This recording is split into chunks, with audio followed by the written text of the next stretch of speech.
Pas rregullores Komisionit Evropian është një sëmundje e cila kategorizohet në kategorinë C të sëmundjeve, që do të thotë që masat që merr një shërbim veterinar në një vendi nuk janë aq të menjëhershme sa që mund të jetë për sëmundjen e murtajes së ruminantëve të vegjël. Normalisht duhen merr masat për kontrollin e përhapjes së kësaj sëmundje dhe të ketë një survejancë brenda vendit për ta monitoruar si virus.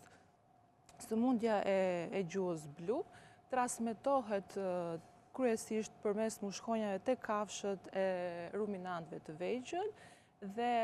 ajo që duhet theksuar në këtë pjesë është që konsumatori për sa i përket produkteve që vijnë nga këto kafshë është i sigurt, sa i përket mishit dhe qumshit. Mjafton që mishi të trajtohet termikisht dhe njëkohësisht dhe qumshi të jetë i pasterizuar. Ne ditën e para 2 ditësh kemi marrë njoftimin ndërmjet sistemit të informacionit të raportimit të sëmundjeve të Komisionit Evropian ADIS, por njëkohësisht edhe ndërmjet në sistemin WAHES të Organizatës Botërore të Shëndetit të Kafshëve, ku raportohen sëmundjet nga çdo shtet antar i Bashkimit Evropian, por njëkohësisht edhe shtetet të tjera për prezencën e sëmundjes së gjuhës blu në Maqedoninë e Veriut. Menjëherë,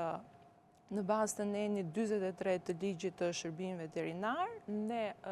përgatisim urdhrin e ministrit që ka të bëjë me masat mbrojtëse, kufizimin e importit dhe tranzitimit të kafshëve të llojit ruminant nga shteti ose nga zonat të cilët janë të prekura nga sëmundja